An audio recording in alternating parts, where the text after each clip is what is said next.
today. Well, let's talk about today. To bear a national state level, you have to run non-sale, it's wholesale.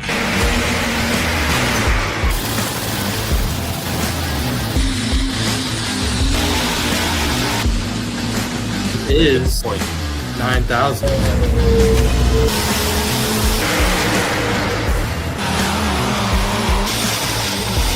The only mistake I made, I didn't put her in the registration booth with the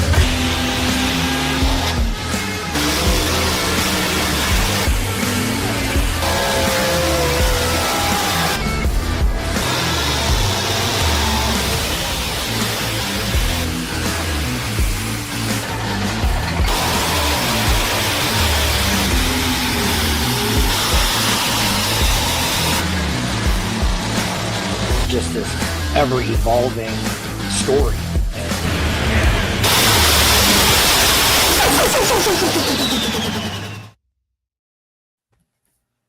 Ladies and gentlemen, good Monday evening. Welcome to the Let's Grow Pulling Podcast, official podcast of the Beer Money Pulling Team, where we keep the party going, or we're just your recovery Monday night from a long weekend of pulling.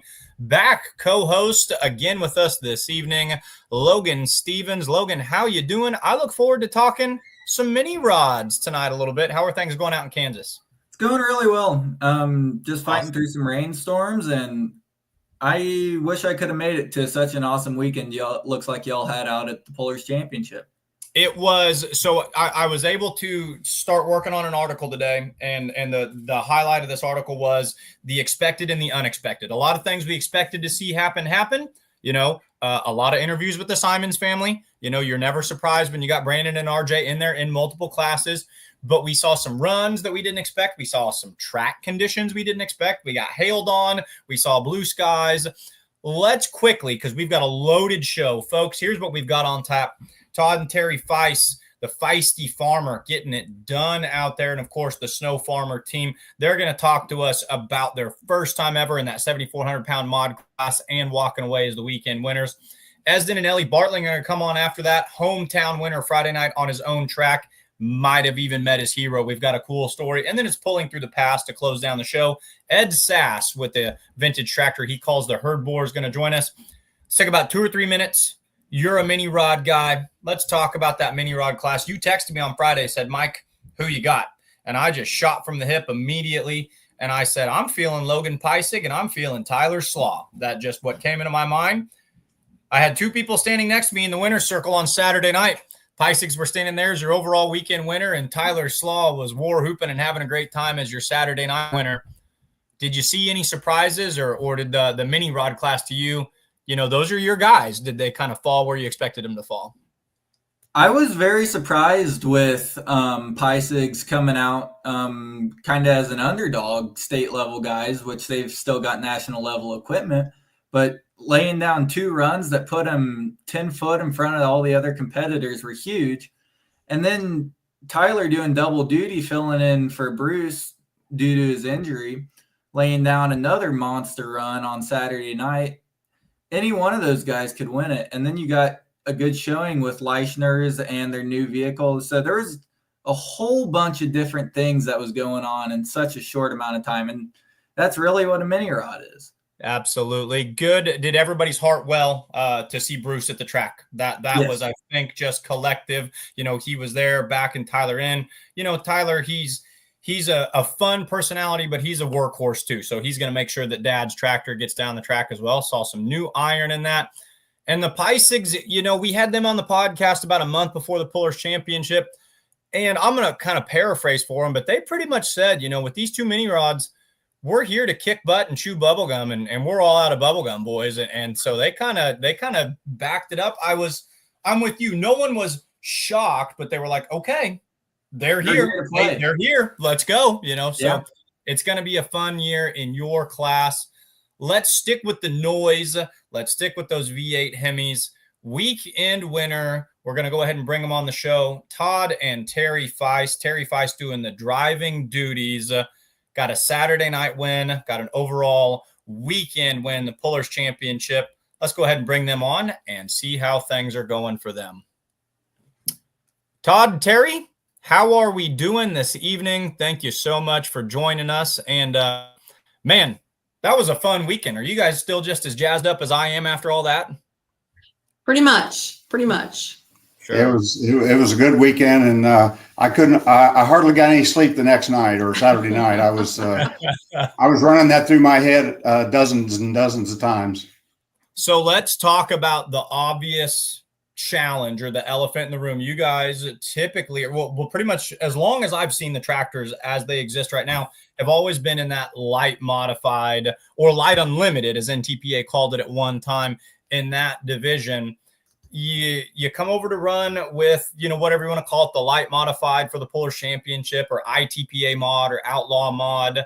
What is the weight in NTPA? Is it 6,000 or 62? Well, right now the light mod is at 6,200 pounds, but most of our experience is at 7,500 pounds at the region level. We've run region level for years and years, and even when we were running the Grand National Light Unlimited and Light Mod, we did a lot of running at the local, or not local, but at the region level. And 75. Yeah, we've got close to 100 wins at the regional level with NTPA. So certainly not as not near the adjustment that maybe I had thought or other fans had thought out there. Tell us about that regional level. I have watched them. I watched them a couple of years ago at Fort Recovery and had kind of pushed that out of the back of my mind. Similar rules. Can you run twin Hemis, triple Chevys? How does that kind of shake down where you guys typically are? Actually, it's almost identical to what the Outlaws run. I think the only difference in the Outlaws is their Chevrolet style motors. They're not as loud as much overdrive on the blowers as they are with NTPA region. But other than that, the rules are pretty much the same. You can run 3 Chevrolet or wedge style motors, 2 Hemis with 14s. Got to run 871s on the 3 motor setups, and you can run Hemis with 3 motors, but they limit the overdrive to like 20 or 37, I think, at that point. Scott Tedder's got a tractor he runs with us with 3 Hemis, and if that thing's right, he smokes us. And the turbines are also involved. Yeah, there's turbines. The Bargies have their turbines that run with us. The last 2 years, the Bargies have been real tough in our region area with their twin turbine tractors. Yeah, and it's worth pointing out, Cody Behrens, Kyle Petch, they wanted to come over out of Nebraska from the Outlaws, wanted to come and run with this class because of the new safety rules that we have administered with those turbines. They just didn't have everything quite updated in time. The turbines they can get salty with the best of them in that class too. So no stranger to the class as a whole, but you got to go do battle with some of those west of the river guys all the way out in Texas. Talk to us about, running with Cameron Neves or Donald Nelson, or I saw Brandon Gilliland was commenting on here as well. Got to be fun seeing some iron you don't typically see, right? We were really looking forward to that. I wanted to meet those guys. I wanted to run against them. You want to know where you stack up with some other tractors in different organizations. And we were really looking forward to it. Now, you would think we would not be nervous about it, but because we were running a different set of tires than we've ever run before, they were brand new, Bob Parks tires, and I was a nervous wreck. I don't know if my driver was quite as nervous as I was. I was nervous because I've never had a new set of tires, so that was pretty sweet, but they hooked up and went, so I was happy. But those competitors out there, they're just okay. I think it was all the driver. It was. Well, it's certainly, they reset the sled on you, and Terry, we are gonna give credit to the driver, because I think anybody with the right set of tires or whatever can blow it out the back door as big as you did one time. To come back around and say, hey, you threw weight in the wagon, that doesn't bother me any. We'll park it at the big end again. That is, to me, a reflection of a driver who's very comfortable in that seat, knows what she's doing. How long have you been at this pulling business? Kind of tell us how one earns some of that comfortability that you have. I've been driving tractors for a long time. I started with an economy hot rod single engine tractor, and it teaches you a lot about pulling. It was slow, but it was an adrenaline rush. You get the feel of things and how it works. I've been driving, I keep saying 30 years, but. Well, you started driving full time in 1995. So, but the twin engine Hemi thing, I got a need for speed. Unlike Todd, he's a torque man. I'm a speed person, and I do like to go fast. And those 2 rides were incredibly fast and really fun. And when it's right, it's really good and really fun. That class, and Logan, I want to hear from your perspective, because you're a mini rod guy. You work with these Hemis, but I felt that class, and I watched that class a lot, but even on Saturday night, they had more speed. You guys had more speed, your run and, Cameron's and Donald's and Wayne's. You guys were cooking. I mean, is that just, the horsepower to weight ratio, or were you guys just on a track that you guys worked well? What do you attribute those fast runs to? Man, the crowd loved them. Well, my setup was really good. Todd did a great job setting me up. The weight, the air pressure, all that good stuff. But the dirt was way better on Saturday night for our tractors than Friday night. Way better. We like it tacky yet refined. I always say it just like that. I like it tacky. And it was really sweet. And that made a huge difference in the pull. Yeah, go ahead, Logan. So you talk about setup. You came from a 3rd place on a Friday night and followed it up with a win on Saturday. What'd you change between the 2 nights? Well, honestly, on Friday night, We changed the dirt. on Friday night, we knew the track was hard and it was not hooking, because you could tell every tractor that went down the track, they weren't picking the front tires. So I wanted to lighten the front up a bunch, but I was really afraid to do that because we had these tires on that we had no idea how they would react. That was the first hook ever on those tires. Yeah. So we didn't know. So I didn't want to have her go down through there on the wheelie bars. So I had about probably 120 pounds more on the front than I really wanted to have on there Friday night. Saturday night, we had everything we had on the front. And we don't do that very often. Saturday, I think, that's interesting, because I was talking with, it was actually Cameron Neves in the pits this weekend. It might have been George Neves, now that I think about it. This is one of the classes where you can still tinker with the weight quite a bit. The super stocks, it's everything on the front, always forget about it, And if you walk around a lot of these mods in your class, you'll see there's still a good amount strapped on the back, and they'll move and tinker a lot. So to put everything out on front. But Todd, if you're anything like me, when I went out there to do the trackside reporting, I took about 6 steps down that track, and I knew you better be hanging it on the nose for this one. Throw out the playbook on Friday. Friday night's track was a one-off, kind of a dead horse or whatever, but they got it right on Saturday, and it was going to bite you. If you were running big tires on Saturday night, you better have a lot of front end weight. We very seldom have 100% of our weight on the front, or as much as we can get on the front on these tractors. I don't know. I think we're in the 32 to 3,300 pounds on the front axle. And typically we'll go anywhere from maybe 28, 29 up to about maybe 32 in the region hook like that at that 7,500 pound. But this particular event, and another one's like that is where they have the Enderley at Urbana, Ohio. Oh, you sure. Can your front end. If that track is typical, you better have a lot of front end. So we're right on it. And I do want to open up the door because Logan's got a lot of stuff he's going to contribute here, understanding these V8s better than I do and understanding tires. But while we're talking about Friday and Saturday, and folks, I want you to see, you can probably just see the difference in the dirt. And before we go any further, they were dealt a tough hand.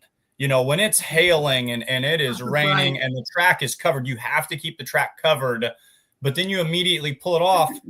You need 3 or 4 hours to work water into it. Right. When you pull the tarp off and it's been raining right up until showtime, you don't have that amount of time. So it was just one of those. We made lemonade out of lemons, and it just is what it is. Kenzie, go ahead and show us Friday night's run, and we can even see, this track they're talking about, and they can tell us about what they learned from night one. And after that, we'll go to night 2. So Friday night run on the Feisty Farmer. All right, where's all our ladies tonight? Come on, ladies, let's make some noise. Very Feist.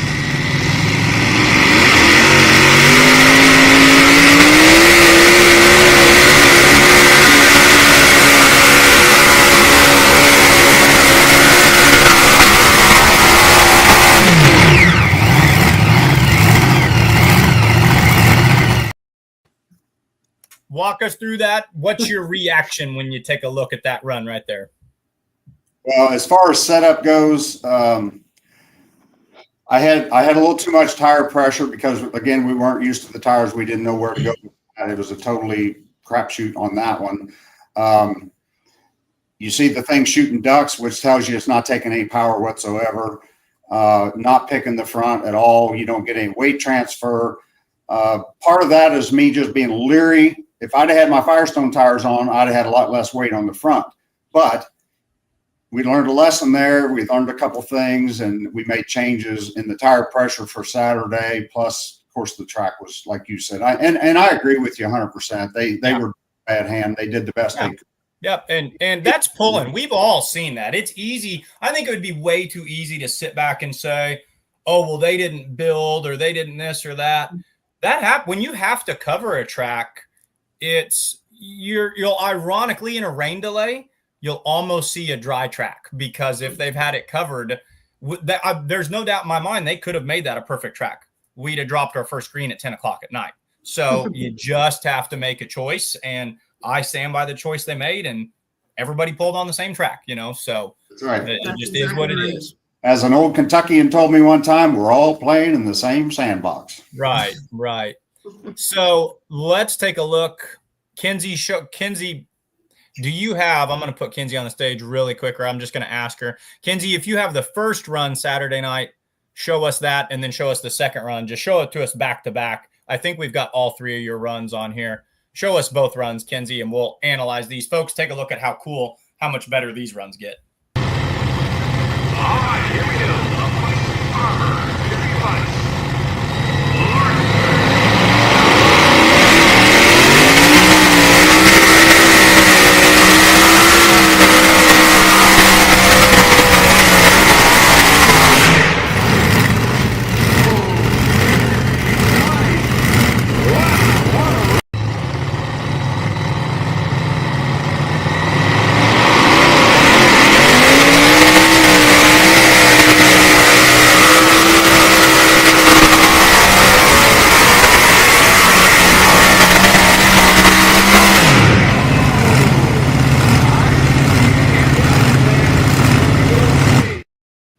So the first run, fans, just to bring everyone up to speed, that Saturday night, you can immediately see that front end comes up, the weight's where it needs to be, the track's where it needs to be. First run, fans, that was the one that actually ran null because of a sled reset. And then the second run was the official hook. And I'll be darned if your balance didn't almost look even better on that second pass on Saturday night. Tell us what you thought about both those runs. When you see a flagman running backwards, you're doing something right. That's always fun. Yeah. On my second run, the flagman come up and he said, "I'm sorry we had to reset, but I was running as fast as I could behind you. I didn't want to get run over."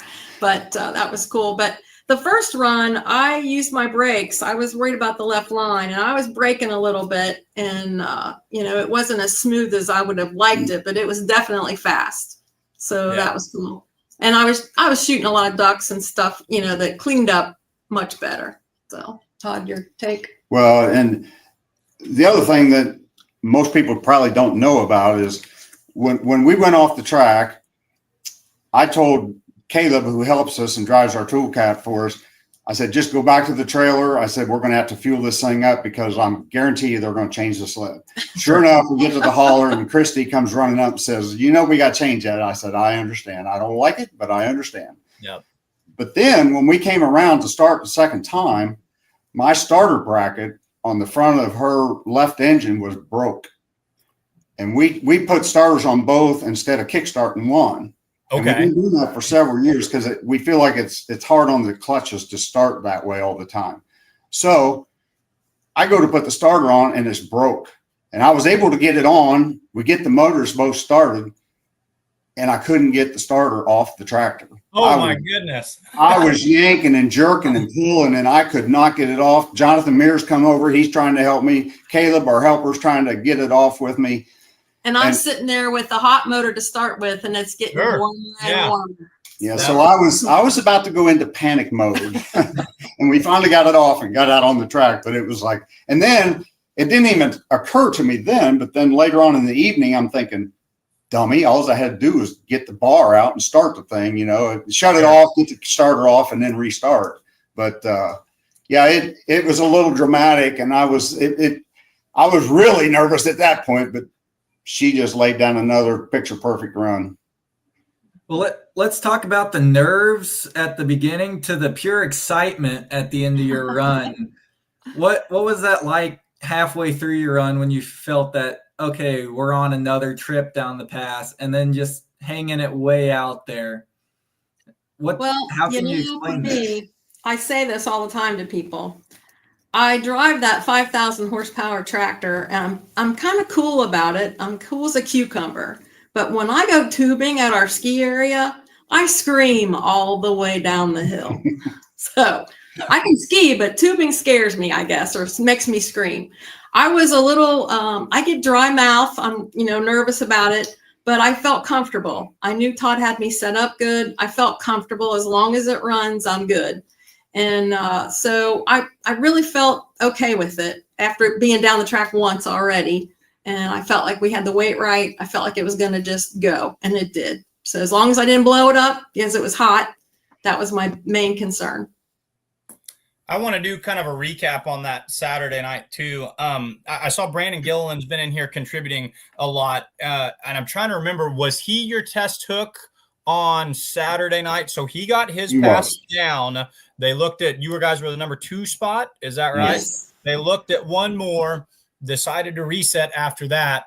I was worried. So the third tractor, Owens, did Owens go third after you? And even after adding weight to the wagon, he poked one out there in the 340s. He did. I kind of feel every association kind of has their distances where they like to live. And I've noticed at TPC over the past 2 years, which is the only PPL tech pull that I go to, they like to keep them fairly tight. They really like that good old school 320, 330. That's kind of their bread and butter. Us and the Outlaws, hey, if we got 450 feet to plate with, we'll run it all the way out to the nearest interstate, So 340 is a good number in that class, based on what I've seen, the 340s, the 350s. I was nervous that they were going to reset the sled a second time. I thought that was a good call. I thought it was set up perfect. But you talked about getting on that left or getting on that right brake. Every one of you guys started getting sucked off to the middle. I don't know enough about driving. Tell me what creates something like that. I don't know what really creates it. It's just certain tracks do certain things, but you can watch some tractors and see what they're doing. And actually, tractors were going in both directions on that track. And a lot of them were going right, and mine was going left. Yeah, if you looked at the mod class before us, my goodness, they were all one side or the other. That west side track is known to kind of fall off to the right side. But I know I saw Donald in your class, and then you, Terry, you guys were kind of sliding back to the middle. So, well, when we lined her up, I put her kind of a little bit to the right of center, and I told her to aim for the middle of the track at the far end. And that was the ideal pass, I thought. She did pretty close to that, and it's I don't know. It seemed like it was pretty easy to control our class anyway, to keep the tractors on the track, where the mod tractors, they had a devil of a time. It looked like they bit even harder. They knew they were going to bite harder Saturday than they did on Friday. I think that they were shocked at just how much, and that's a reflection, and it's going to be the story, and it's going to be a dead horse, but we're going to talk about it, how much the track changed in the 2 nights.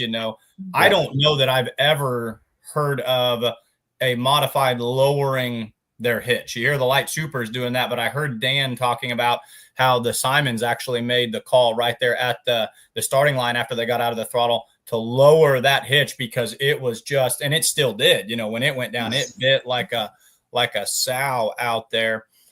Did you feel, Terry, I feel like your driving style is very, like you said, it's calm, it's collected, it's very confident, it's very smooth. Did you kind of feel like, okay, after that first run, if you can replicate that, you had a good shot at winning? Did you kind of have that in the back of your mind, kind of going into that last hook, say, okay, the cards are here for us. This could be one we could capitalize on? Well, all my thoughts were about, I don't want to blow it up because it was hot.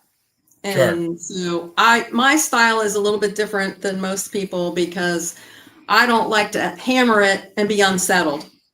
You know, I want a smooth start and go a solid, smooth start fast.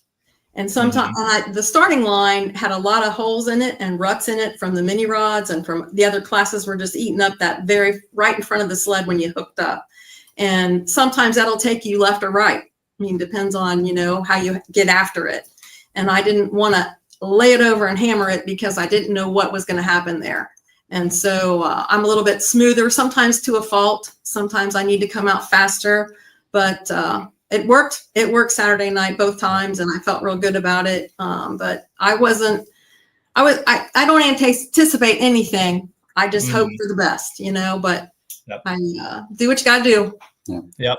We are both track readers. I mean, we've been reading tracks forever, and we like to get out there and poke around and see what's happening. We don't always get a chance to do that, but you know, the track makes a huge difference. Just a little divot or a little wet spot or a little dry spot, or somebody that's pounded a hole and, you know, dug the tractor tires in. You want to avoid those things. And we try to read that.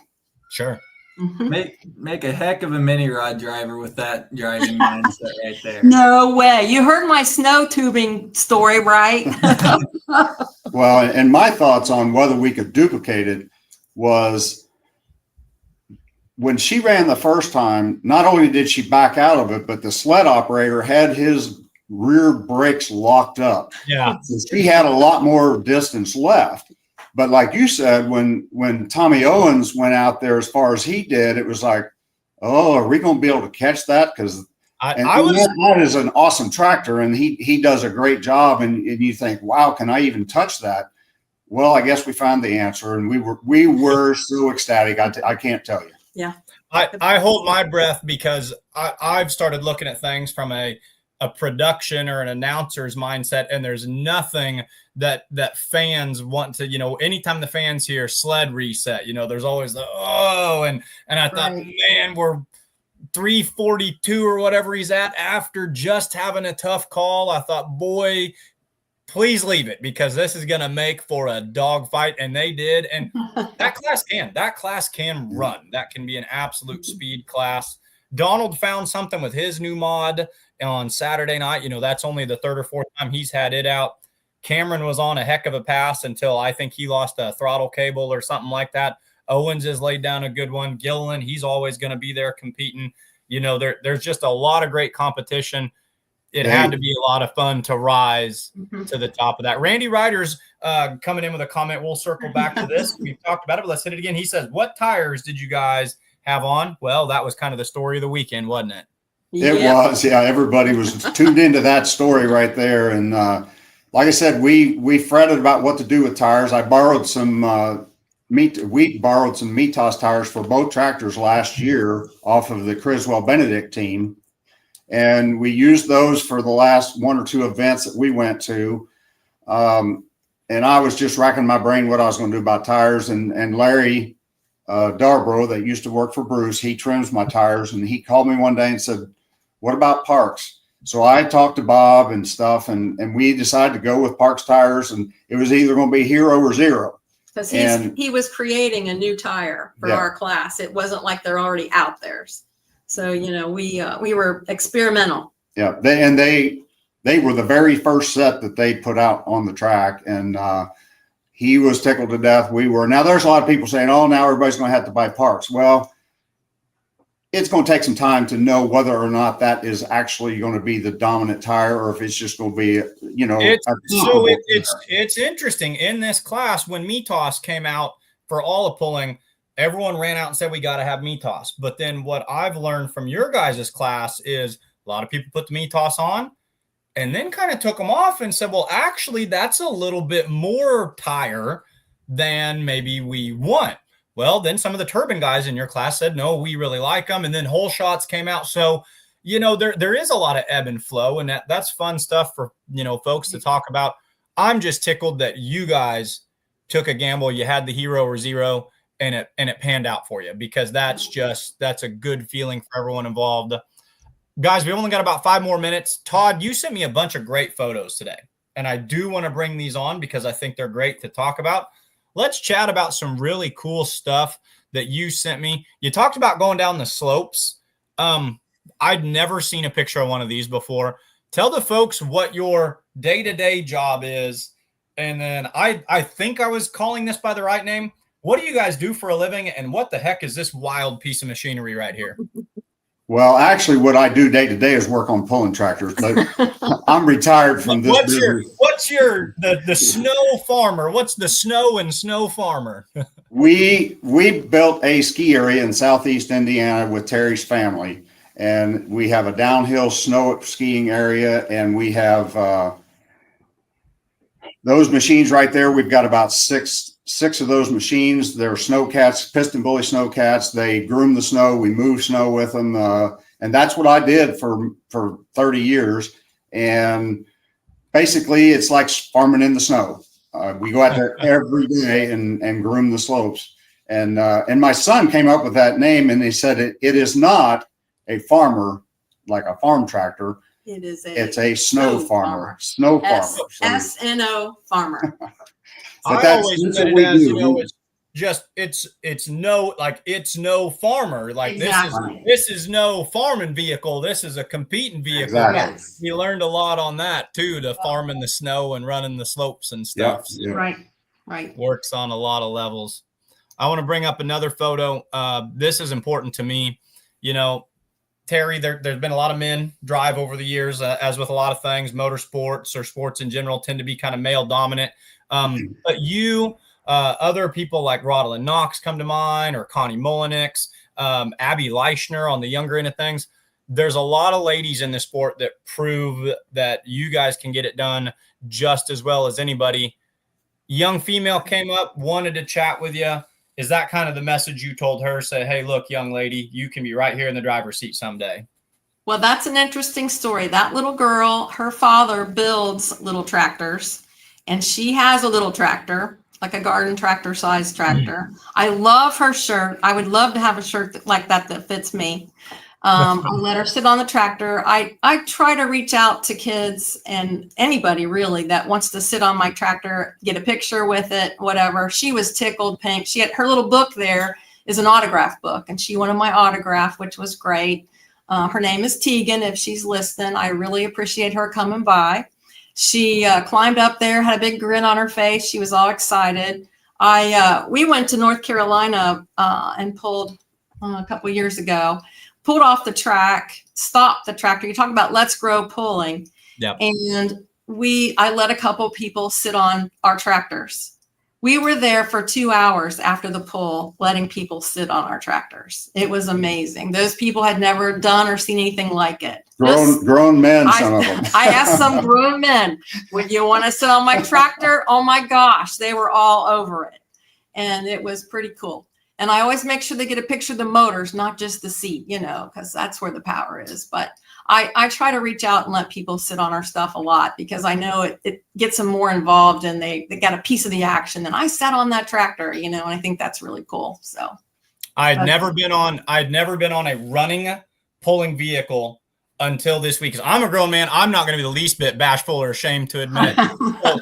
So Doug Both, I was talking to him, and he wanted to fire his up, and he said, hey, we got to have someone in the seat for, safety rule. He goes, climb up on in there, Mikey. And I thought, oh my God, I am going to be in but I thought, I'm not going to touch anything either at the same time. So I just videotaped it on my phone, but no, it's you guys are rock stars to these fans and to these kids or adults or whatever. And I could just tell by the way you guys have the passion in this sport. You're in it for all the right reasons. It's a lot of fun to talk to pullers like yourselves. Thank you. It's a 15-second rush like no other.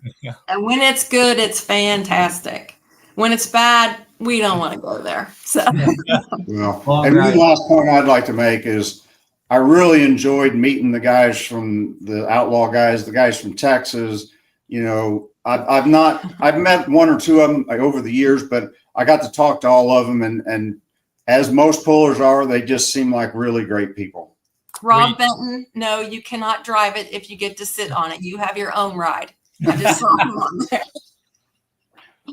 Yep. So, yeah, to hit a couple of the comments, and I'm going to keep you on here for about 1 or 2 more minutes. Sure. Mower Pulp says, both very nice people. We enjoy and respect you from Middletown. Tyler Slaw, I wanted to hit his. He did say, he commented and said, Light Mods were the best show all weekend. It was awesome. It's a fun class. I really enjoy it. Randy Ryder says, Doug Voth and I enjoyed pulling with you guys. I'm going to be openly biased here, and I'm just going to ask a home team question. 7,400-pound modified, you pulled with some of these outlaw guys. Have you ever considered maybe Wisner or Rock Valley or crossing the river and, coming and hanging out with us maybe once or twice in the summer? Well, we're really good friends with the Sullivan Group, and I knew they were going to Texas last year, and we mulled it over a little bit. And I think actually we had some broken parts at that time, but we thought about it, but it is so far. And we're not spring chickens anymore, so it's a lot of work for us. Absolutely. Well, you guys are legends in your own right, at the Enderley, in the region, going out in the Light Unlimiteds, coming and winning this weekend. Thank you so much for this interview. I've enjoyed the heck out of this. The smile on your face coming into that winner's circle on Saturday night was everything pulling's about. Who do you need to thank before we let you go this evening? I'd like to put a word out to Chad Mayhill for getting our tires sharpened and ready to go for me set up. We pushed him a little hard, and he came through with that. And his Caleb's father, Dan Guess, he ran and got them for us. And he also went to SCS Gearbox and picked up my reverser that was in shambles. Doug Albach put our clutches together for us. Rick Ertl builds our motors. He doesn't have them all done. I'd like to get them all done, but he got 2 of them done. We were hoping to have 2 tractors at the pull this weekend, but he's not ready. Caleb is our right-hand man in the truck and trailer and keeps us rolling and does a great job starting us and getting things ready, and we couldn't do it without him. So you got a thank list here? I think you covered most of it, and Bob Parks for, going the extra mile and starting to make those 30.5s. And Bob, we were nervous, but it seems to work out so far. Well said. Well, guys, I can truly honestly say this is one of the most fun times I've had on an interview in a long time. I'm excited to be back in the outdoor pulling season again. Congratulations on your awesome runs on Friday and Saturday. Good luck in 2025, and just keep on pulling. Thanks for joining us tonight. Thanks for having us. You betcha. That was Todd and Terry Feiss. Logan, in the broadcasting world, in the pulling world, like anything, it can really be a job. It can, get tight, get tense at times. That kind of relit all my passion. I want to be Todd Feiss when I grow up. It's just, I've got a new thing now, like just cool as the other side of the pillow. You've probably interacted with them more than I have. I'm sure you cross paths with them out on the circuit from time to time. I've never crossed paths. This is the first. Yep.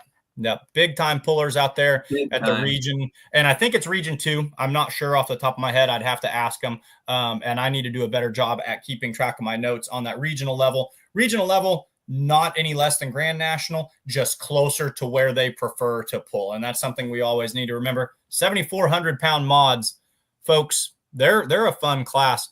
Shifting gears totally. Logan, what's the hardest pull to win? For any puller, it's a saying as old as time. Hardest pull to win, it's a puller's what? It's their hometown pull, quite frankly. Puller's hometown. The hometown curse. It's the hardest place to win. What if you could win at your hometown in front of a championship caliber amount of vehicles and meet your hero all in the same weekend? Would you call that a pretty successful weekend? I'd call that a pretty successful weekend, and I think it's a weekend that the guy we're going to bring on had just for him here. Let's do it. Esdon and Ellie Bartling, right out of Nashville, Illinois, riding dirty and the possum. Guys, so you didn't have to have a long drive home like some of our other drivers, but I bet you might have had just as many emotions or as much exhaustion as anyone else. Hometown pull. Is there anything like pulling in front of the hometown fans? No, it's the hardest place in the world to win, no matter where you go. I mean, no matter what, anybody there that was there this weekend can attest for it that if it was their hometown, they're going to throw everything they got to try to win it. They may, like I did, look like a zero at times on Saturday. And then, you look like a hero on Friday. Something we were going to mention, our internet is not the greatest right now. So please bear with us. We have been walking around the farm. I saw you in the green room and I thought, man, these guys are on a mission to give us the coolest backdrop, because I looked down and you're in front of the grain bins, and I look down and you're in the shop. Now I see you're in the guest bedroom or something. So, hey, it is what it is. We can hear you great. That's the most important thing. And so we're going to tell the stories. But yeah, thanks for the heads up. I thought you were just looking for the perfect place to try to get everything done. Friday night, we're going to beat the dead horse because it is what it is. The track was a challenge. It was a tricky track, but you were able to tame it. Talk to us about it, Esdon. Like I said in my interview, no matter what, and Esdon Lane can talk for this, there's no such thing as a bad track. There's bad setups. Well, my crew that we have with both tractors, they are top of the line. We're going out and we may not win every night, but I can attest that we're trying to be a top 5 tractor every night. We're shooting for the moon. That's with both tractors. And fortunately, we didn't have good luck with the possum that night, which it probably would have had an even better night, judging by the way it ran Saturday night compared to mine. It's just, when you have good crew around you and a good tractor, it's hard to beat. It's just something that you're like, even with the hometown pressure, it's just another day, another drive, and hopefully you come out on top in it. Right. So fans, just bring you up speed. We're talking to Esdon and Ellie Bartling. They drive the Riding Dirty and the Possum of your 8,500 limited pro stock. Is that how I've always got to be careful, because different associations kind of have different monikers for them. Where I'm at, we call them LLPs, or light limited pro stocks. You guys call them 85 limited pros. Is that kind of what you call them all summer long? 8,500 limited pros. Spot on. So 466 cubic inch, 8,500 pounds, what, a 3-inch turbo, 24 5s on the back. Is that kind of your standard recipe? Am I getting all that correct? Yep. So yeah, we're a 13 millimeter pump with a 3-inch inlet by a 4-inch exhaust, 8,500 pounds. I always catch myself, like, we'll go pull at the Outlaw Pull in Montgomery City, and I got to get used to saying light limited pro. LLP. We always LLP. Well, I got in trouble when I announced up in the booth last year at Nashville, because I came over there and I was LLP, and they said, hey, on this side of the river, that's not what we call them. So I got myself in trouble. So you get it. We both in there. But no, it was it's a fun class. It's a tough running bunch of tractors out there. Now, that Riding Dirty and the Possum, they've had quite a bit of success over the years. What are some of your highlights dating back over the past 10 years or so? I want to hear from both of you. Esdon, tell me your Riding Dirty highlights. Ellie, tell me some Possum highlights. Some Possum highlights is that last year or the year before, I don't remember, but we got 3rd at the indoor Midwest Nationals.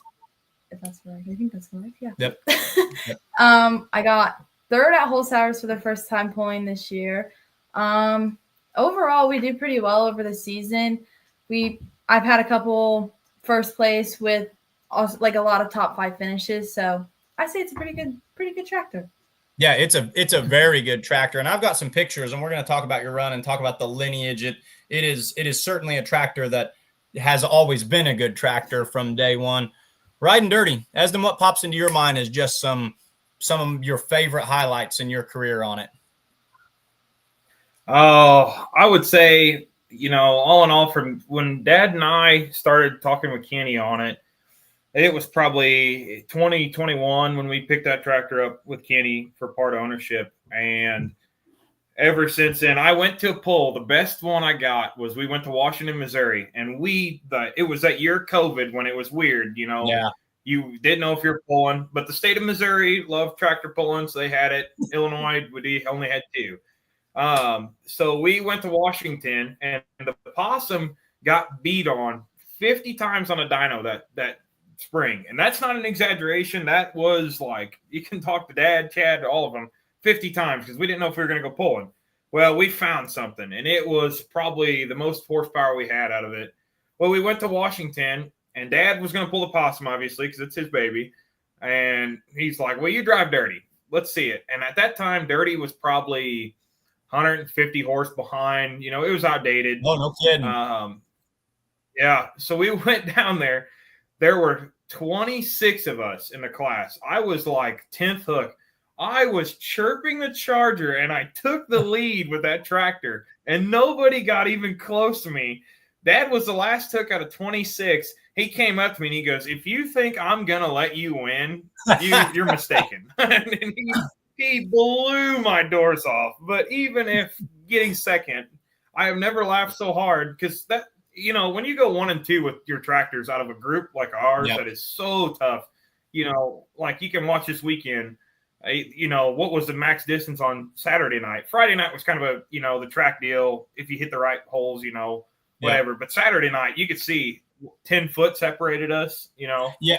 And I like that, you know, the single Charger classes, we see that a lot, you know, maybe in the super farms in your guys' class, because it doesn't leave a lot of room for error. And it's going to come back to what the driver can do. When you know everyone's going to stack them in, you know, within 12 feet, and there might be 15 tractors all in there, and you know 5 of them are going to be within, you know, 2 feet. I find that entertaining. So you gotta, it separates the cream on the driver's aspect. I think that's a neat part of your guys' class. Let's take a look. You know, we have it in here. Go ahead, Logan, or go ahead, Esdon.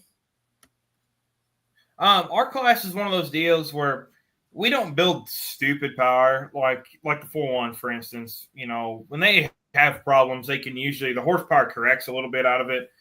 Our tractors, we're speed. You know, you can usually tell who's going to win tonight by how fast the person is going. Friday night, you can watch my pass. I just looked 10 times faster than everybody else did. And that's not, I'm not trying to make myself sound good. It's just how our class is. Jason Zumball that won Saturday night, or Dylan Haney, sorry, who won Saturday night, had a beautiful run, and he just looked 10 times faster than the rest of us. You know, it's just one of those deals with our class. You know, you hit it, and hopefully you hit it right. You've got the perfect segue. You said we could watch a run from Friday night. Let's do exactly that. And I want you, after we watch it, to kind of, you know, give me your gut feedback or kind of critique it and say what worked or what didn't work. Just kind of hit the video review. Kinsey, Friday night run on the Riding Dirty, your winning pass in the 8,500 limited pro stock. Right here in Nashville.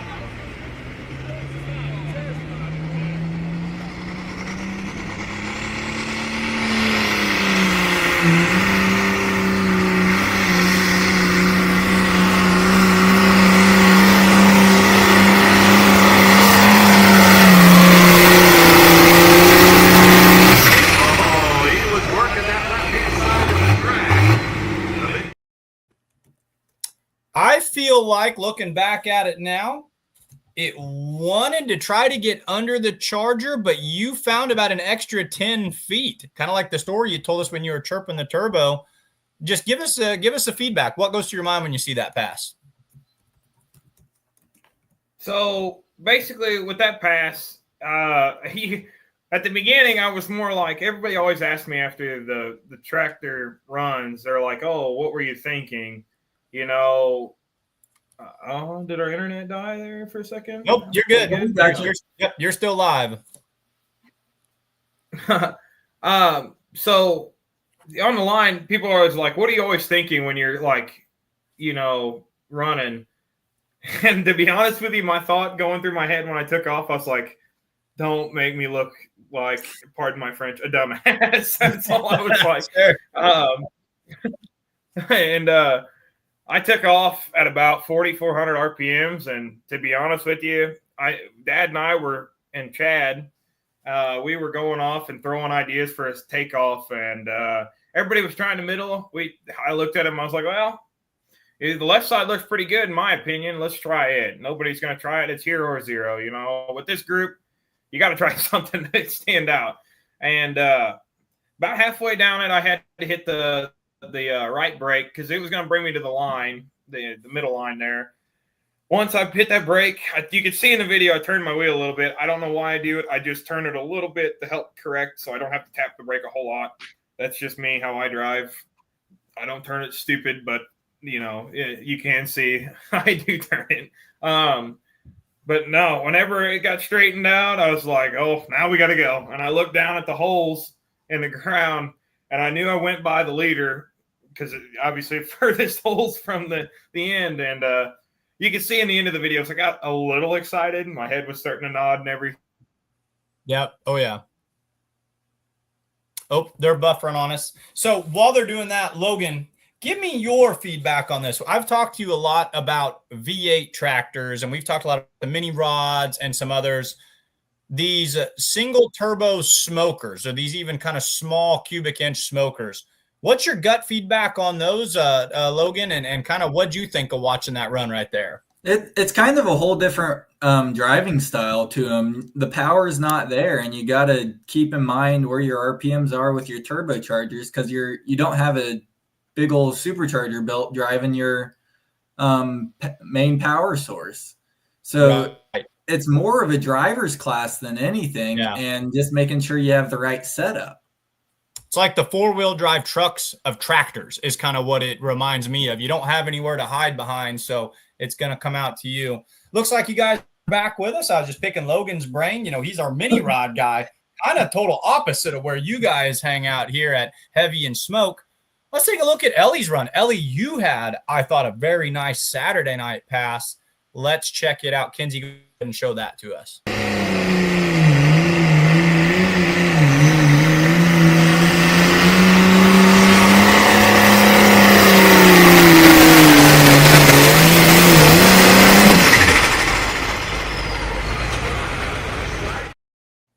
That run makes me want to put a microphone in my hand and announce, because that is bread and butter to what these tractors like to do. Pick the front end up to 200 feet, laid it down, and ran with it out the back door, and had enough speed, like your brother's talking about. You outran our cameraman there at the very end. Very nice pass. Tell us about it. I was nervous for the run, but whenever I started taking off, it felt good, and Dad was telling me to do what I had to normally do, and that's usually just not work myself up. I usually never do, unlike him. I was nervous about the new hitch that we put on, and I just came back from surgery about 6 months ago, so I was nervous how my leg would hold up with the clutch and everything. And Friday night, the clutch not working, so the line, and I did. And then once I took off, I was fine. It felt good. Then I just saw Dad at the end. He was like, go and go. And I saw him. I was like, I'm not stopping. And I got in a good place, and I took the lead. And it wasn't enough to hold it, but it was a good enough feeling for the first run of the season. Yeah, absolutely. We were kind of laughing, and we said Brad Holzhauer has the world's nicest test and tune facility, because this is where everybody gets to come out before the points. They still want to win, as we saw by Terry's reaction with her run there on Saturday night. But it is nice to get that seat time in before you go out there. There's no points on the line for this one. I thought it was a slick pass. I think you guys have a lot of good stuff in front of you this season. Okay, I've eased into things, and I've teased the story as long as I can. But we have a special story. Esdon, the interaction that I had with you on Saturday put goosebumps on my arms. I'm going to try to do this story justice. If I screw it up, hop on there and tell me to shut up, and you take it over. Saturday afternoon, Jason Schultz texted Kinsey and myself and said, we've got Esdon Lane, Esdon Bartling, and Esdon Lemke at this pull. Round them up and do some interaction with them. It's not hard to figure out where Esdon Bartling and Esdon Lemke kind of got their names from. So go do something with that. Have some fun with that. Esdon Lemke had to go home to a wedding.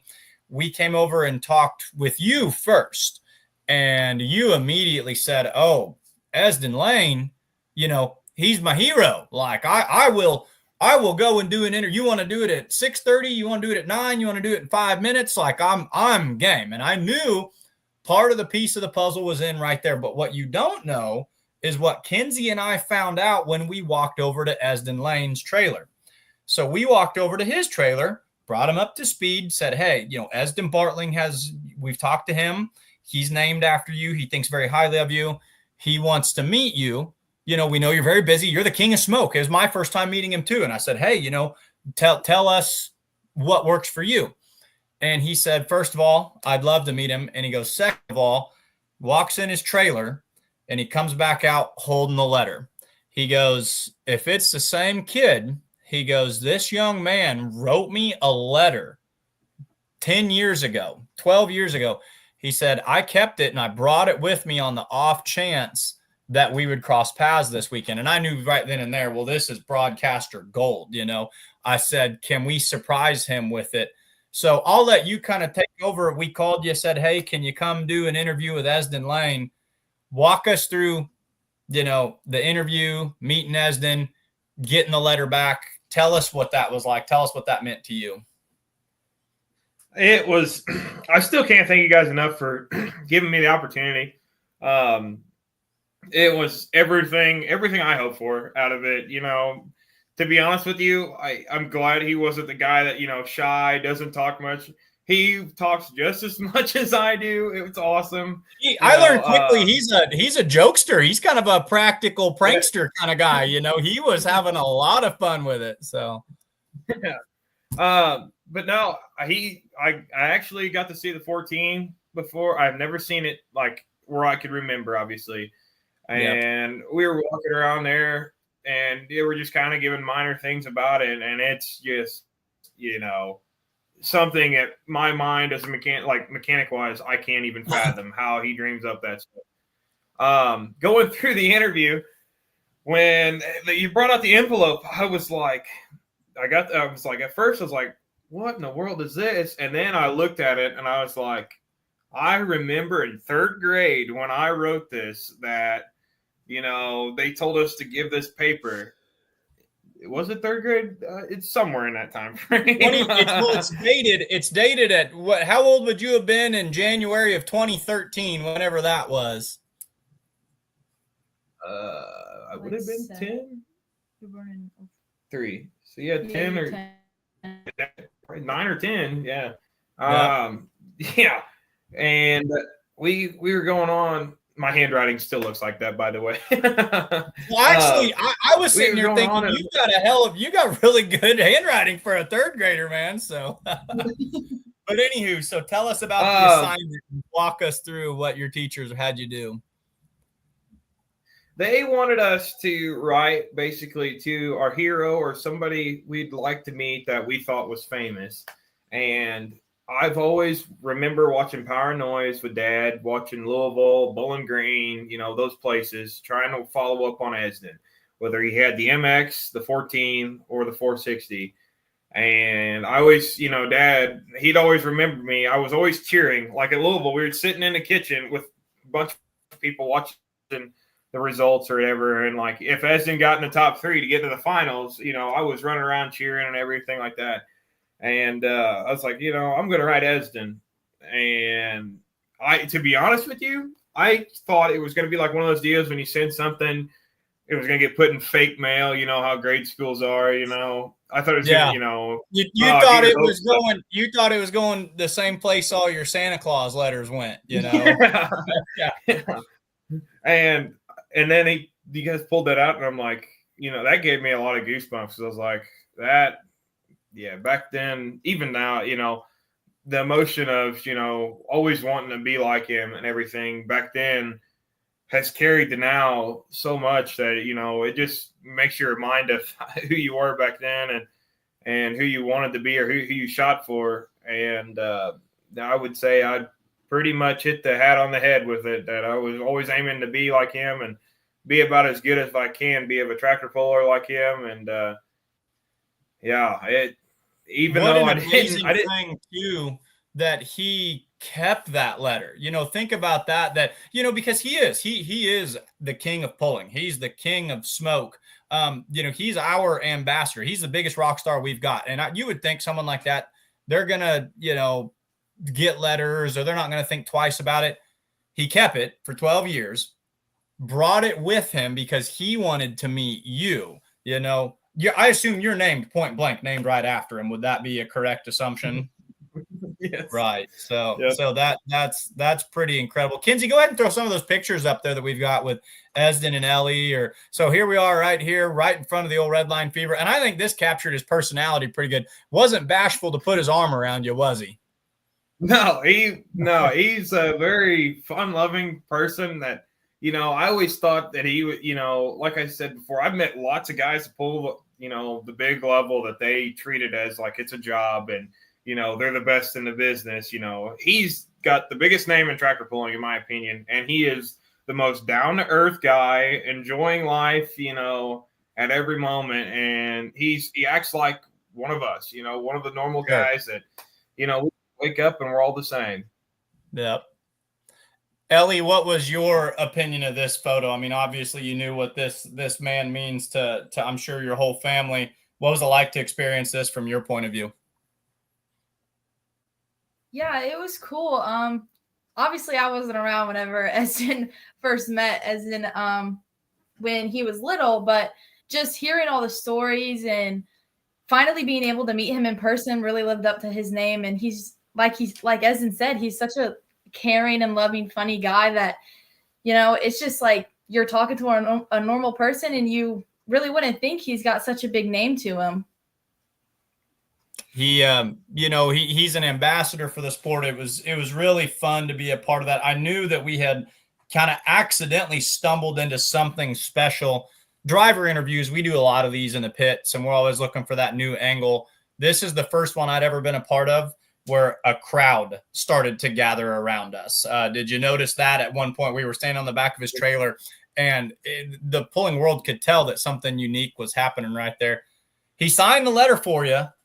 Do you have it? What are you going to do with it? I mean, are you going to put it up and put it in like on your trophy case, or do you have big plans? So neat that's back there in Nashville, back home with you. So believe it or not, it got put. So Esdon signed a boatload of shirts. He signed a toy 1486 I got when I was a kid, when my dad got it to me when I was really little. And he signed that letter. And I believe all of those got put in a cabinet and they put them in mom and dad's house because they think more of it. And I was like, well, I kind of want that letter, that kind of stuff. They were like, no, this is cool. It needs to go with the rest of Esdon Lane stuff that we have and everything. I was like, all right, it's fine. Fair enough. So one fun one I heard this weekend, and I'm going to use this a little bit, and I think some other announcers have too. You're starting to have some pretty good success. You're making a name for yourself. Your tractor's doing its thing. We've got the king of smoke. What was it you said some people have started calling the other Esdon, yourself right now? If he's the king of smoke, what does that make you? They call all the locals around here started calling me the Prince of Smoke because, because I came out with the 14 back in probably, it was around that time. I'd say 16. Yeah, 16, 15, somewhere in there. And it was like, the second nature. I just came out, did my thing with the mile per hour and won quite a few hooks. And so Eli and Leroy Schluter and all them kept going on. They called me the Prince of Smoke with that.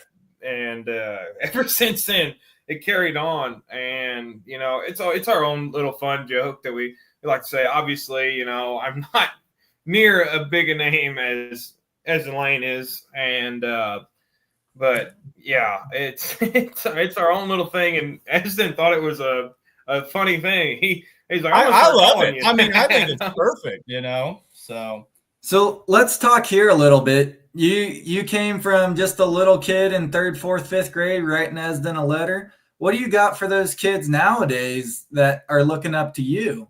Any words of encouragement, or just write your favorite puller a letter, or what do you got? I would say for all the kids out there who started or who are starting at the level I did, don't jump into tractor pulling a 4-1 or a pro stock. Don't do that. That spoils you, in my opinion. You need to get on the Super M's, the Antiques of the world, the garden tractors. Go have fun doing that. Have your parents love doing more of that stuff with you more than what you think. These big tractors are just an excuse now to go out and meet friends and family. But don't start at the big level at 16. Go out as a kid, enjoy wanting to do it. Go pull a farm tractor. Ellie pulled an antique too. Dad never said that, you're not going to jump on something, you can't drive it with expectations. These tractors are not something that you drive like a regular farm tractor, I believe, in my firm opinion, that every kid should grow up just, going to the little brush pulls and enjoying it. And then before you know it, you'll be so far in debt with this thing that you're going to want to keep going and building up to it. And to be honest with you, all the kids out there, I know they all have these fears like I did trying to meet Esdon. We're all normal people, we're all supposed to be normal guys that we farm. We have normal 20 or, full-time jobs and stuff like that. Don't be afraid to come up and talk to anybody. We're all nice guys. Don't get me wrong, there are some guys that are like the true sticks in the mud. Don't talk to those guys, let them be their own. Oh man. What a great question, Logan. What a great answer, Esdon. I love that. Start where it's fun, do that. And you got to learn the basics before you jump in head first with a tractor full of horsepower. Yeah. Logan, who was your hero? I want to go over let's ask Logan. So mini rod guy, have you had an opportunity like this? Logan, you're only, he's just a senior in high school or junior in high school. He's still kind of there, other than the fact that he's got a second in points Grand National mini rod or something like that. And he's kicking everybody's butt. But who is someone that you really want to cross paths with, or that you've had the opportunity to? One of the biggest opportunities that I had was Brett Berg has always been my hero. Oh, good answer. And whenever we decided that we're going to go down a mini rod path, and then Dad tells me after school, we're buying a mini rod from Brett Berg, my jaw about hit the floor on that one. And then just going up there and getting to meet Brett, they're just everyday people. And it's one of those things, even this year, meeting the Carrenders and Boltman and all of them, even on up to let's throw Van Hazley in there. That's all awesome guys. Yeah. Brett Berg's that's a great answer. I think if we build our Mount Rushmore of pulling, Esdon's a first one on there, but Brett Berg's another name. And I guess I just need to round you guys up and take you up to Minnesota. You guys just should have been born up there, or maybe we need to learn that Minnesota is where legends are made or something like that. But yeah, Brett, that's a really good answer as well. Esdon, buddy, I'm glad I got to meet you this weekend, because you seem like somebody, and Ellie, yourself as well, full of positivity, enjoying life. You guys have such a good outlook and such a good attitude. You don't take anything for granted. You're happy when things go right. You're not afraid to admit that, I've got a hero, and that's my hero. That's what pulling was for me. I was a little kid. I didn't grow up on a farm. I didn't know how to drive a tractor, but these things were rock stars to me. And when I was a little kid, I said, I want to talk about them someday. I want to announce. So I know what you're talking about. I know where you're coming from to say, to just be in this area, it's worth every blessing of it. Who do each of you have to thank for a great weekend, or just for your pulling life in general? I obviously have to thank my brother. He did a lot of it this weekend by setting it up and getting things ready. But also my dad. My dad's helped me a lot with just getting started in pulling, and he's just like an emotional support person that I need by my side if I need anyone. He drives me nuts sometimes, so I need my dad. But I also want to thank my Uncle Chad. He did a lot of welding on my tractor with my new hitch and just like everything this season. He's been a big part of how far we've came. My mom, my aunt, 618 Hearts, basically everyone that's just been able to support us and help us along the way with this journey. Did you have a list written down ahead of time? That sounded like you literally rehearsed that perfectly. Evidently you've been in the winner's circle enough times that you've got your sponsor. I mean, that was, like a pro right there. Esdon, that's a tough act to follow. Who do you need to thank? Just say ditto. You got to thank Ellie and mom and dad. Without those guys, it's hard to do this sport. You see a lot of guys out there with no family helping them out and everything like that. That sucks. It's the whole part of the sport is family. We're all one big family. Chad, Uncle Chad, he's done so much for us. He's one of the head guys that if there's a problem and he's one of them that's going to rattle something off and you're like, all right, well, yeah, it does work. All right, let's go. We'll try it. And usually it works. He's a genius with mechanics. Got to thank Kenny Kazizik and his family. They lucked in. We were going to build a new tractor and Kenny came over one night because he lives a mile away. He goes, well, don't do that. Just, buy part of dirty. And we lucked in there and it's been an awesome piece. Got to thank 618. The Hearts boys, if there's new technology and they want to try something, by God, our 2 tractors are the first ones that's going to get it to try it. And it's never failed us. It's one of them deals that we go out and we have confidence when we go out. Not trying to sound cocky there, but no, but I like that. You want to believe in what you're doing, Yeah. I want to thank the rest of the family, even the ones that aren't on the side of the helping with the polling. This wouldn't be possible without, great grandpas and all them that are wanting to get into it. Heck, my grandpa, we were talking about it 2 days ago, actually, about him pulling at the county fair with an old 7,000 Ford or a 5,000 Ford, and none of this would be possible without those guys. And, my Aunt Monica, all them out there. I know they're all out in the shop watching us right now, and they're probably all judging us what we say. But everybody knows who they are, and if I don't mention their names, deep down, I hope they know that they are. And the rest of the 85 crew with the 618s, and even without the 618 guys, their 85 class is such a class where all of us are friends. Most of us, I should say, most of us are friends where we can all ramble ideas off each other, and we're all just, whoever wins that night, good for them that night. It's just been a path that there's a lot of people to thank, and no matter what, I hope they all know that myself, Ellie, I know Dad and Mom outside, Kenny, we couldn't have done this without any of them. Definitely. Takes a village, takes a family, and that's what pulling is. No bad way to go pulling. You guys are wonderful people. I'm glad you had a chance to meet Esdon Lane. I'm glad I had a chance to meet Esdon Lane. I use you as an excuse, but I'm just as happy that I got to meet each of you this weekend, because just this is the positivity that this sport needs to keep going. This is really cool talking with Logan. He's not even out of high school yet. You guys are younger drivers. Sport's moving in a great direction. Good luck this season. I'm happy for you. Keep on pulling, folks. Thank you. Best of luck. Yeah, it was great coming on. It was great meeting you guys. And Yep.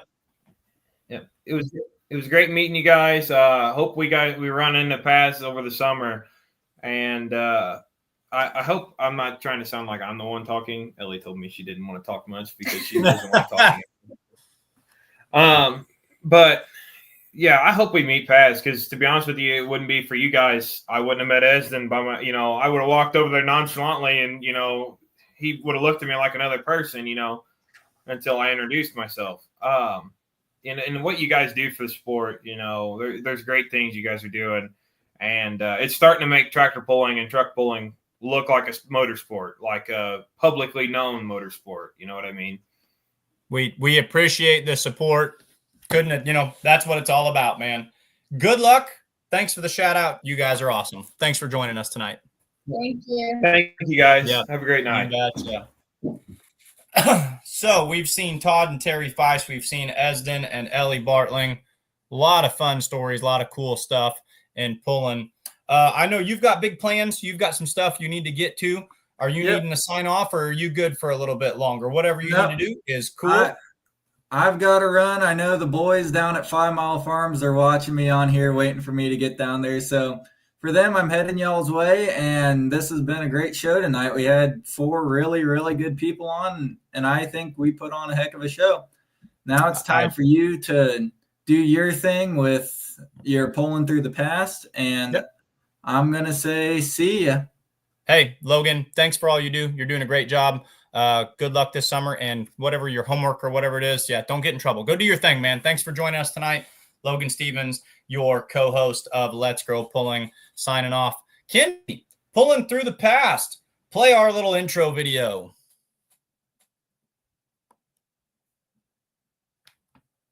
She says, let me find it.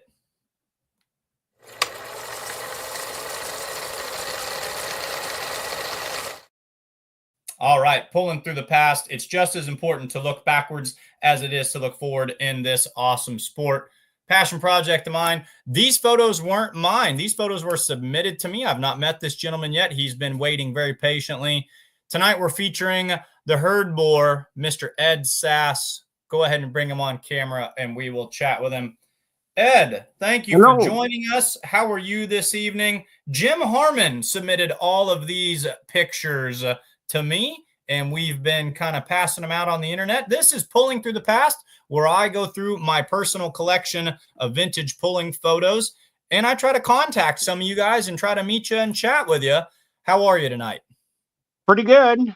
Thanks for having me. Yeah, absolutely. So I'm going to throw a couple of pictures up here really quick, and then we're just going to have fun going down memory lane and chat about them. So the first photo that we have right here, and I don't know much about your tractor. This is not one I remember seeing as a kid, but this looks like a 460 or a 560. I'm assuming this is a light super stock on alcohol. Looks to be just a well-balanced hard runner. Tell us about it. Yeah, it was a 460 alcohol, single turbo light. I bought it down in Madisonville, Kentucky from Glenn Lacey back in 96, I believe it was. Okay. Glenn Freeze Jr. went down with me to look at it, and he was a good help. We ran together with the Iowa circuit and down in Missouri and Wisconsin, right, Nebraska. Of course, Glenn, the legendary puller that he was, he's been on a lot of people's thoughts and minds here lately with the passing just in the past month or so, in the past year or so. And so we've been thinking of him. We also lost another good one with Dennis Goodwin in the past month or so. But yeah, we do want to, acknowledge all those great pullers out there. So this would have been about what year then? That might have been 96, 97, right in that territory. It was before the roll cages came out. Where did you campaign this at mostly? Is this, Eastern Iowa, or where did you run with, or with what association? It was the Iowa Tractor Pullers Association is mostly where I ran with. But we went up into Wisconsin, joined them, Wisconsin Pullers, and then the Missouri TPM. Oh, okay. And sure. Yep. So that one year we ran pretty hard together. Sometimes I went alone. Glenn, he would put his on to kick butt, and I put mine on to survive because I liked pulling better than I did wrenching. That's well, and the funny part is, it's consistency that wins championships. So sometimes it's the tractor, with all the seconds and thirds and fourths at the end of the season that's collecting the bigger checks. So, you got to do what you got to do. Yep. And I was always throwing out a lot of alcohol, and JR says let's lean that down a little bit. But lean is mean, but it can be hard on you. Absolutely. Yeah. What is the other one that say fat is safe, or something like that? So I always ran the tractor fat like I did, like I was. We see Jim Harmon says, good seeing you, Ed. Jim has been, an avid watcher on this show and really has helped me a lot with sending me photos and kind of backing me up when it comes to the vintage pullers. Now, here we see it with the roll cage on it. I'm assuming that if this is 96, this is probably not too far afterwards, because those roll cages would have been coming in pretty quickly in the late 90s, early 2000s. Yep, that probably would have been maybe 98 or so. Matt Goodwin built that roll cage for me out there in their shop in Farnhamville. So between the freezes and the good ones, yeah, you've got a lot of, iconic history. You got a lot of good people helping you out with this. Let's go back to that first picture.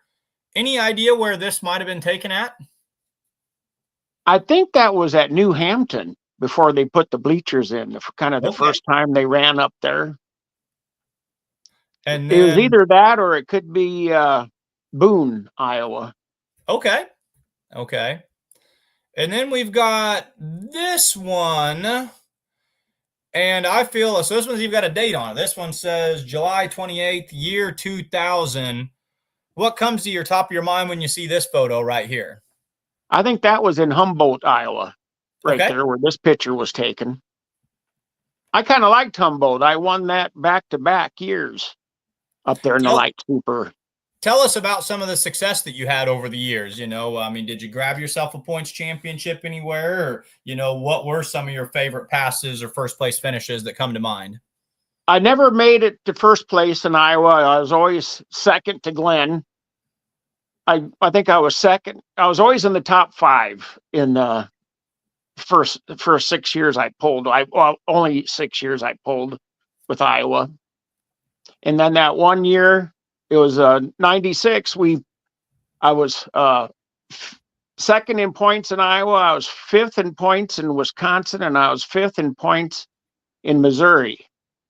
And I ended up getting that's when we were Region 3 here with NTPA. Right. And I got in the top 5 with Region 3. That was a pretty good honor. My bucket list was always to pull at Toma and to pull at Louisville and to pull at the Indy Super Pole when they used to have the Indy Super Pole. Yep. So I got 2 of the bucket lists done. I pulled at Toma and Louisville, but I would have pulled at Indy if they still had it when I got Region 5th and Region 3 points. Tell us about Toma and Louisville. I want to hear about both of those experiences. Well, I was totally shocked. At Toma, I'd been going up there since 1980 to watch. Yeah. I've only missed 2 years up there going to Toma, but from pulling to watching. And that one year is 2016. I broke my back, so I didn't make it up there since I was laying in the hospital bed. And then the second year I missed was the COVID year, which everybody missed. Right. And that was always a joy. Like you guys were talking about, I was only parked like a couple tractor or trailers down from Esdon Lane. And it's just kind of overwhelming with goosebumps when you pull in and you're parked with all these legends that you watched over the years and that. Tell us about your experience at Louisville. I was totally shocked. I sent the letter in to qualify, and I got the letter back that I was invited, and I go, holy crap, I couldn't believe that. So that's the cherry on top that every puller wants to receive, that was quite the experience. I had my tires sharpened up for that and went through the clutch. And what year was that? 97 I pulled there. 1997. Tell us about it if you remember. What was it like taking the herd boar down the Freedom Hall clay?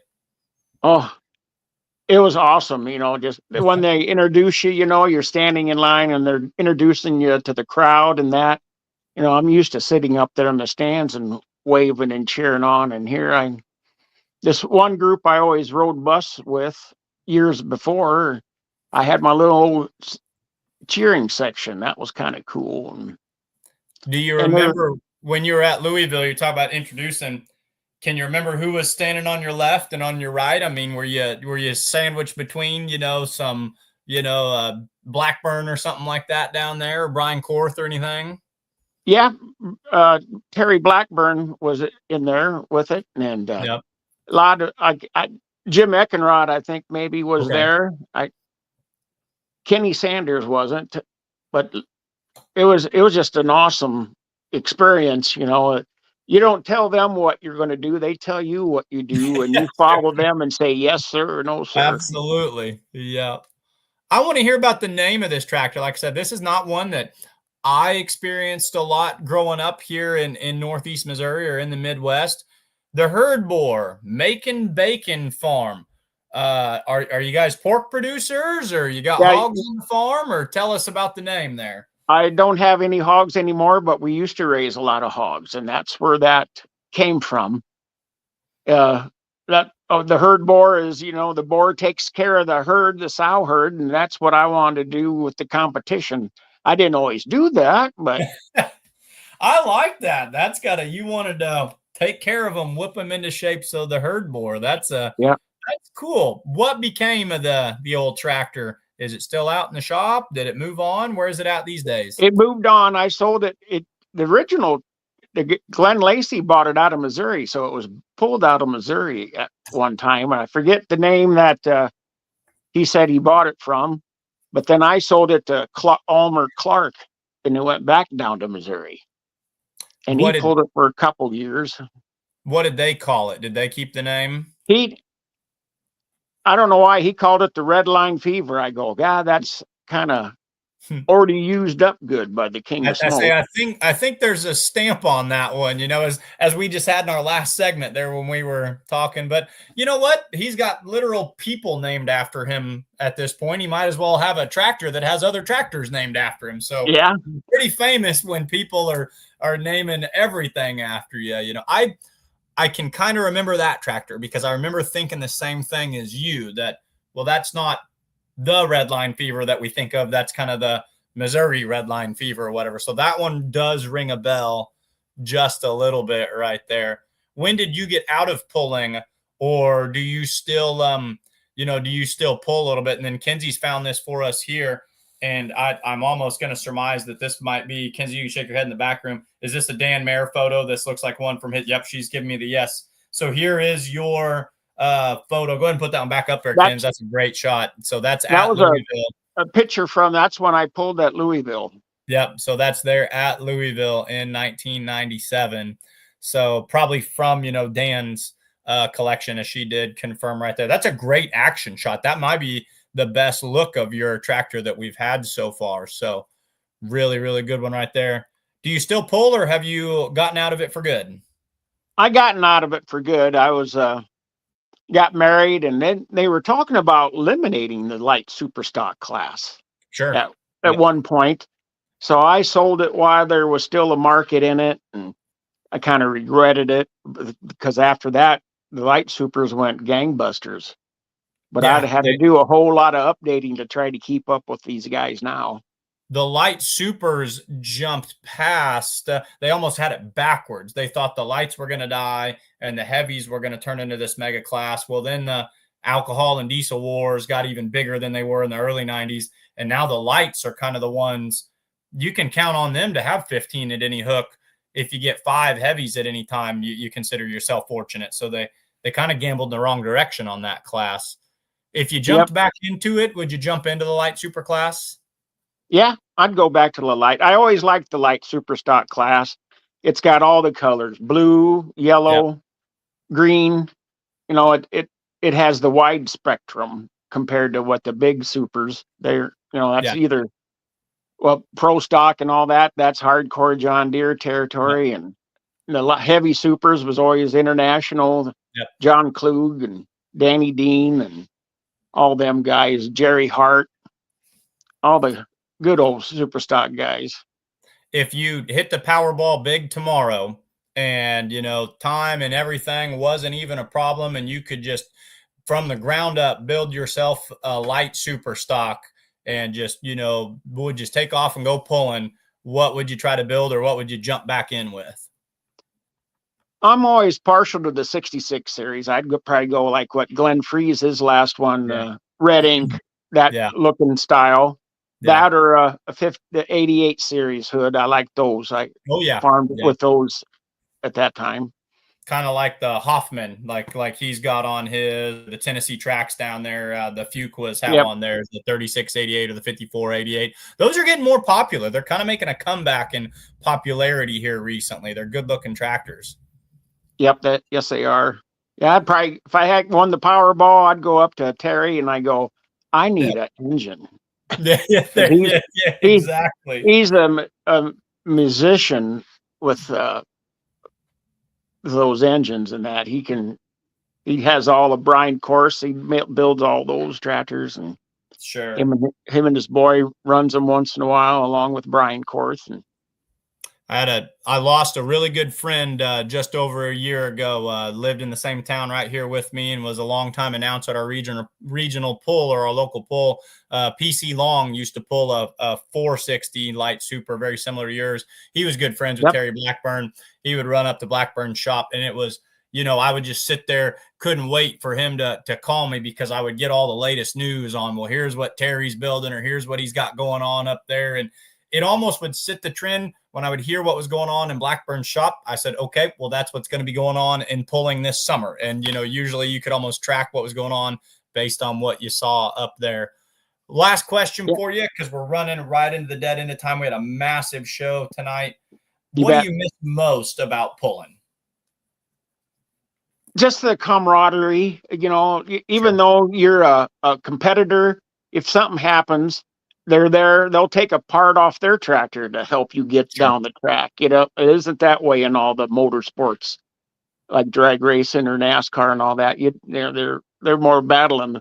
With a tractor pulling, you're more of a family. And I still got really good friendships from people tractor pulling. When I go to the pulls, I look them up and we talk and reminisce. And absolutely, yep, it's a family sport, and it's everyone's on the same team, and everyone's here to support you. They want to win, but they want to win the right way, and they want to help their competitor out. Ed, I wish that I'd probably scheduled this a little bit better. I probably booked more than I needed to tonight, but we had a lot of hot stories we wanted to get to.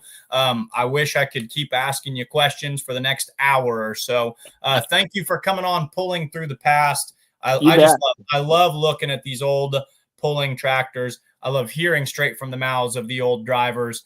Thank you for everything you've done for the sport. And, I hope that you continue to have fun going to pulls, over the next many, many years.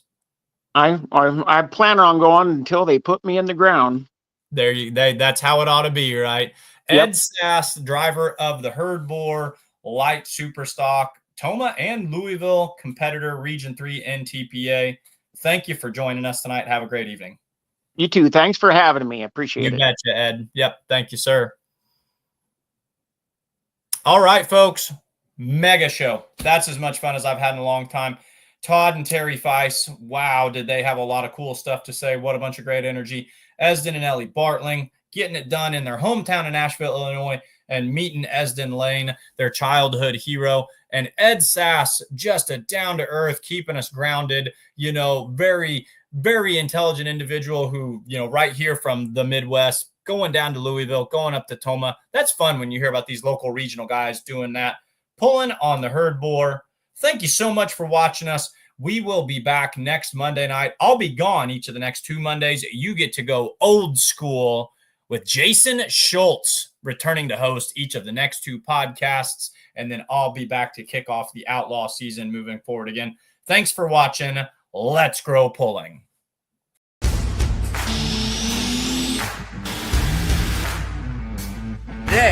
Today. Let's talk about today. Compare at national and state level, you have to run non-sales, wholesale.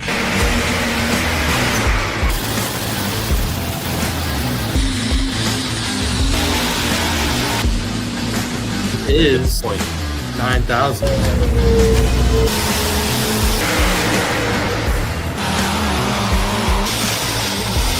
The only mistake I made, I didn't put her in a registration book with it.